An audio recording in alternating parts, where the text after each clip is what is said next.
కూటమి ప్రభుత్వం చేస్తున్న దాష్టికాలు ప్రశ్నిస్తున్నందుకే పోలీసులను ఉపయోగించుకుని తప్పుడు కేసులు బనేస్తున్నారని చిత్తూరు మాజీ ఎంపీ రెడ్డప్ప అన్నారు. చంద్రబాబును చూసి భయపడే ప్రసక్తి లేదని తెలిపారు. తాము ఎంత దూరమైనా పోరాడతామన్నారు. చిత్తూరుకు కానీ రాయలసీమకు కానీ చంద్రబాబు ఏం చేశారో చెప్పాలని నిలదీస్తారు. కార్యక్రమంతో గ్రామాల్లోకి వెళ్తే ఈ ప్రజాప్రతినిధులను తిప్పి కొడుతున్నారు ప్రజలు.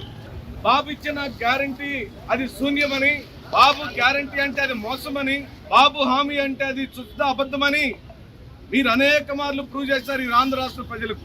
ఇలాంటి కాలంలో ఓ బలమైన రాజకీయ నేపథ్యం కలిగిన కుటుంబాన్ని అన్యాయమైన కేసులు పెట్టావు, అవమానపరుస్తున్నాం.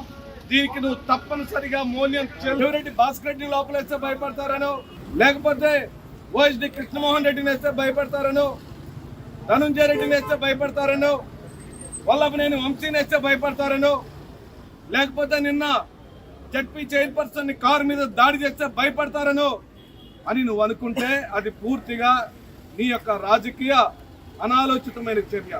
రామచంద్రారెడ్డి కష్టపడి రాజకీయంలో వచ్చినాడు. ఈయన రామారావుకే కాదు, వడ్ల వాళ్ళకే కాదు, ఏమార్ట అందరికీ కూడా ఇప్పుడు కూడా వాళ్ళ భార్య కొడుకు మోసం చేస్తాడని దాంట్లో ఏమాత్రం సందేహం లేదు. చంద్రబాబు నాయుడు మార్పు చూసినాము. మార్పు